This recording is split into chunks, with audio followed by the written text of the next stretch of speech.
else can do if you're living in the city and you want a homestead? Well, that's easy. You can make some homemade soap.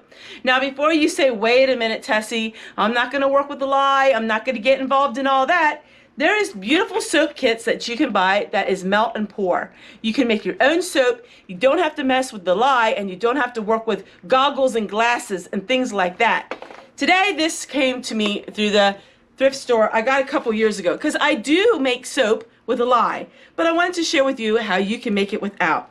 So it's actually called melt and pour soap. We get a soap base, and we're going to put it in our double boiler. We're going to melt it, add some ingredients here to it. This is going to be so much fun. And then we're going to put it in our molds, and in 24 hours, we'll have our own homemade soap. So we're going to go ahead and we're going to melt this, and I'll show you what it all looks like. It's so easy. All right, so the soap is ready, and we're going to pour it into the molds. I love the melt and pour soap. It's so easy. In this kit, it also came with some dehydrated flowers and some lavender, and it also came with some essential oil. Most of these melt and pour kits come with all of these ingredients. It's everything you need, plus the molds to make your own soap. All right, let's see if I can get one more bar of soap in here.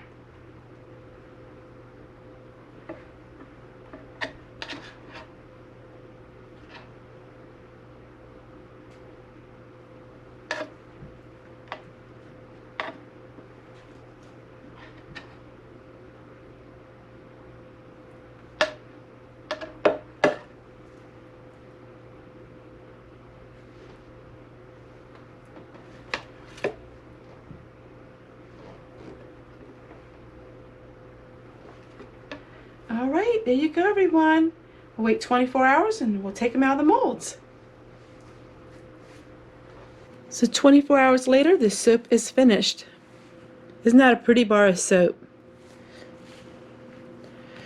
So because this is melt and pour, the soap is already ready to use. You don't have to wait till it cures, like if you were making lye soap.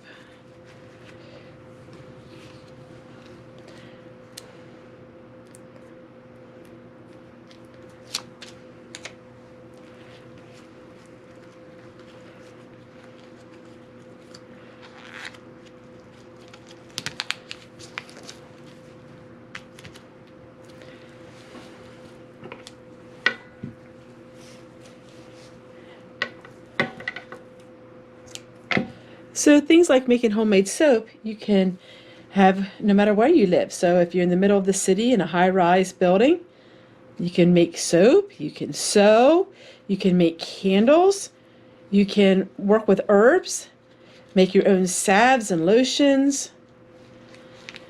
You can grow your own herbs on a windowsill, which I'll show you in a moment. Although maybe you don't have a big garden, or you can't do some other things, there's so many things you can do on a city homestead. I'm going to go ahead and finish up all these soaps, and then I'll show you to growing herbs on a windowsill. So here's some herbs I brought in that were planted in my garden. We have some thyme, we have lemon verbena, and we have some rosemary. These are lemon seedlings. This is the first year. They're really growing nice. Here's the Vicks plant, and more thyme, more rosemary. So you can grow all kinds of herbs at your windowsill. No matter where you live, if you live deep in the city in an apartment in a high-rise building, you can make sprouts. Now, sprouts is a homestead type project. I got this whole kit for $1, but you can buy them online. You can make your own kits. It's really easy. You really don't need your own kit. You can just get yourself a jar and you can make your own. So sprouts are very easy to make, and it only takes you a couple minutes. We're going to take a teaspoon to a tablespoon of seeds, depends on how many you want. Then we're going to go ahead and we're going to fill it with water. Now these seeds are going to soak for 8 to 10 hours. Then after that, we're going to drain them, and then we will rinse them once a day for about 3 to 4 days. You can eat these sprouts plain. You can have them in salad, in sandwiches, and burgers. You can eat these sprouts no matter how you want. You'll get some green and you'll get some good nutrition, and you don't have to plant it in the ground. So we got the sprouts. Put it in a sunny windowsill and make sure every single day that you rinse it and drain it. Once we rinse it and drain it, we will have to flip it upside down because we want the sprouts not to be too wet but moist. So easy. In 3 to 4 days, you can have beautiful plants and sprouts, and I'll show you that in just a moment. So give me 3 to 4 days and I'll get right back to you. So what can you do if you live in the city and you want to do some things that are homesteady? Well, I'm going to share with you something really small I'm working on. You can work on all kinds of projects, no matter where you live. It doesn't matter what you do when it comes to sewing. Now, I'm not very good at sewing, but I've been making these old-fashioned looking tea towels. And what I've been doing is putting the iron-ons, instead of embroidering them, I'm using these markers. And these markers here are made for clothing. So they're clothing markers. I'm going to color them in, and that's something I've been working on.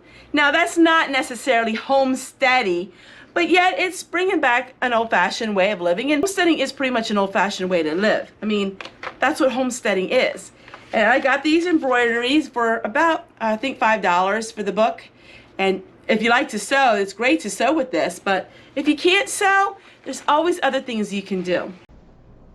Thank you so much for watching this video. Now, this is just the beginning of a long series of videos that I'm going to do about homesteading in the city or homesteading in an apartment. While it's not impossible to do so, it is something that is a challenge for all of us to figure out how can we homestead where we live. But you know what? Where there's a will, there's a way, and no matter where we live, if it's in a high-rise or apartment building or deep into the city of Nevada, there's always things that we can do to bring a little bit of homestead life into our very own kitchen. So I'm going to go and share with you many more videos of small ideas that can really transform your life and make it into a better life of more peace and happiness and growing things and learning to live a more natural life. The ideal location would be to live in the country with an acre or more of ground, but not everybody can do that. And there's many people that are online searching for ways that they can bring homestead lifestyle into where they live. It is a challenge to figure out, what do you want in life? And that's what I always tell you.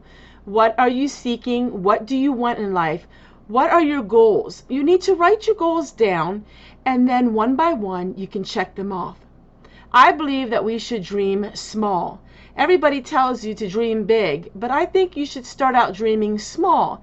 It's when we dream small and we actually accomplish some of those dreams, it gives us courage and it gives us the strength to go on to bigger dreams. Too many times we have these big goals in our head, and they're goals that can never be matched right away. But if you start on the small ladder of success in whatever you want in life, soon you'll be at the top of the class. And I hope through my city homesteading that somebody out there can take something that I shared with you and apply it in your own life. I've been on this property for 10 years, and I turned an old rundown mobile home on a sloppy 1 acre of ground and turned it into my little Garden of Eden, and it didn't cost me hardly a cent.